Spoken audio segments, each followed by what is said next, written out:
right, Sean O'Neill, we're back for another episode. How are you doing? Very good, man. How you doing?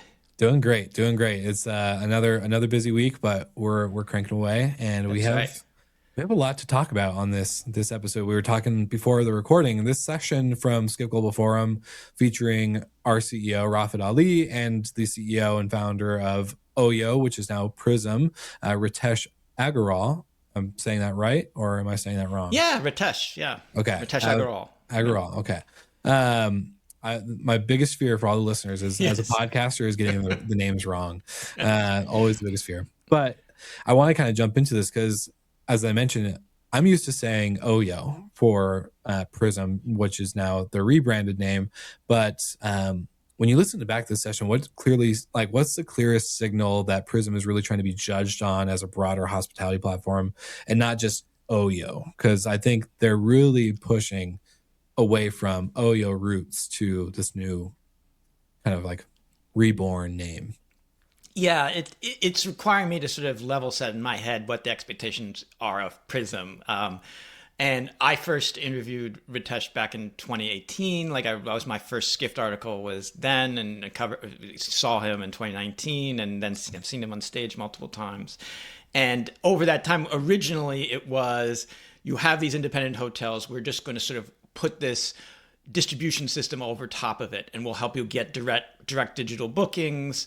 And there's going to be certain consistency. Guests will know what these budget hotels are going to get, and it's just an incredible story. I mean, he's a Peter Thiel fellow. Then he gets $100 million, then like $500 million from one of the richest billionaires in Japan in order to scale this up. Shifts the strategy, goes in all sorts of different directions. And so where it is today, and what comes across in this Skift Global Forum session is it's roughly half and half, an India story and an America story. They do have this business in Europe with vacation rentals, but it is about Motel 6 as an acquisition.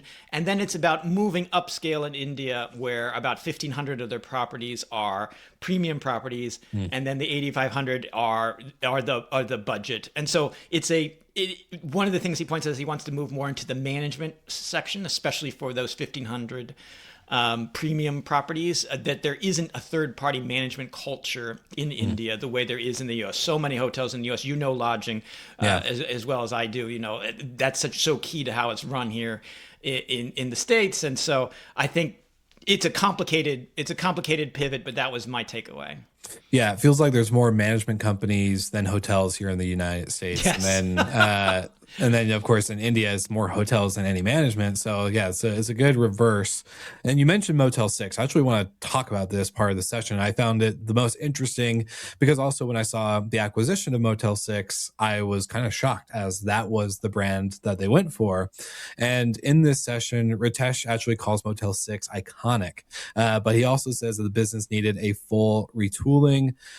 Obviously, I want to ask you, like, what should listeners pay attention to? But I find the word iconic to be a very interesting choice because I'm a younger traveler. So I would say I didn't experience Motel 6 in its prime or its peak, but I've stayed in a Motel 6 in my younger days. And when I was traveling for the military, not iconic. It was it was more concerning. But I can see like when Ritesh says like it needs retooling, I 100% agree. It can be brought back to life. I don't think it's dead on the water. But what should listeners be paying attention to throughout this part? Yeah, when I was growing up in high school, my best friend Jada, his family ran a motel, but it was a Travelodge, so it was like a competitor to Motel 6. And yes, iconic would not be the first word that I would say when I was there, greeting guests at on the midnight night shift. Yeah. But it is the sector. I think it's about its positioning within the sector and its possessions and its opportunity. Back in 2019, when Ritesh came to the Skift office, he had tried to come into the U.S. through the OYO brand, and the local market. I mean, it's very fierce sort of competition locally. They really didn't want outsiders. He was constantly trying to bang on the door, and there was a lot of resistance from so many of the local players. So he bought his way into the local market by getting Motel 6. Leaving the light on for you, it does have a legacy, and there's an opportunity because there's such unevenness in the quality of the entire budget sector in the U.S. If he can like get rid of the properties that are, need to be churned out, that are old, that are not meeting brand standards. If he can refresh all the furniture and fixtures, excuse me, and retool the app and so much of the digital marketing, it'll be a multi-year step. But I think it's really sort of like a kind of a Walmart play. There's this opportunity to take in the budget area, level up the game and be able to justify your returns by doing that investment. Which is cool. I think it's honestly really cool. It's something to from a Skift standpoint to pay attention to as the years go on, right? Like this was a big hit in terms of a story, but now let's see how it plays out. Let's see what they do. Let's see how they bring some life to it. I'm excited. I would stay at a Motel 6 if they bring it back I feel the same some way. glory days. Back to its glory days of like it was in the 60s and 70s. And there is a tremendous opportunity there. One of the things he points out with Studio 6, they want to lead into extended stay. And I mean, there's certain markets like Atlanta where 40% of the people staying in budget extended stay hotels are there because of the housing crisis, essentially. And so there's a lot of, in certain different markets, whether you're building data centers or you're traveling nurses, you need a quality, reliable place to stay. And I think there is a real opportunity on sort of like the business market, so to speak, and for the family market to sort of, with the Studio 6 is another one of the brands that they have. Well, perfect segue, because as everyone's talking about upscale resilience in times of like COVID or maybe an economic downturn, everyone says luxury will outlast during these times. But Ritesh is more saying doubling down on economy, especially like you said, extended stay. I guess like it's a dumb question to ask, but like, what's the logic? Like where could the compound, could this compound faster than the upscale luxury market that we're so used to talking about? I know on the airlines team, we're always hearing the word premium, right? Like the airlines are pushing premium as their next bet or their current bet. And so, Ritesh is kind of going opposite.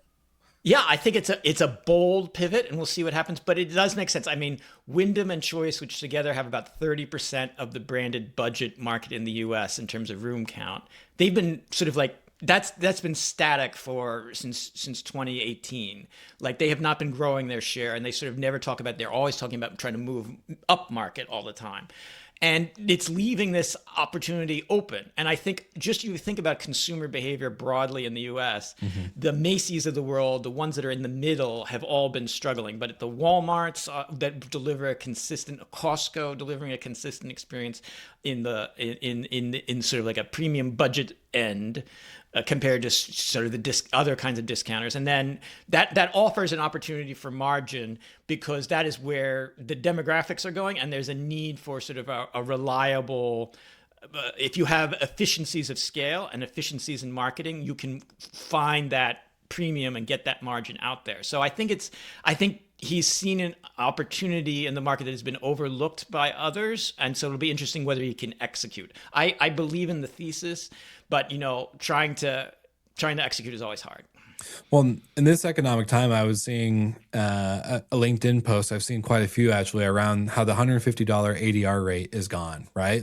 Yeah. And I believe that. I travel not as often as I used to, but when I do travel, I'm shocked by the prices I'm seeing, and I would kill for a $150 option that's budget friendly, still has some amenities, still cleanliness and all that stuff. But it just seems like the budget friendly has either gone one way of like bad standards to extreme budget, or it's just outpriced and you can't really compete. So as a traveler, I would actually look forward to $150 ADR rates return as well. So this makes sense, and I think it's definitely overlooked. I'm hoping it comes back. Same.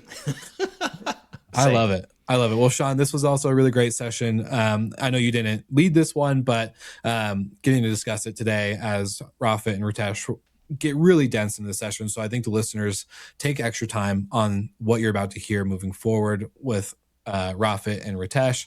But thanks again, Sean, for joining me on Skift Take Sessions. I really appreciate it. Sure thing, Will. Have a good one. You as well.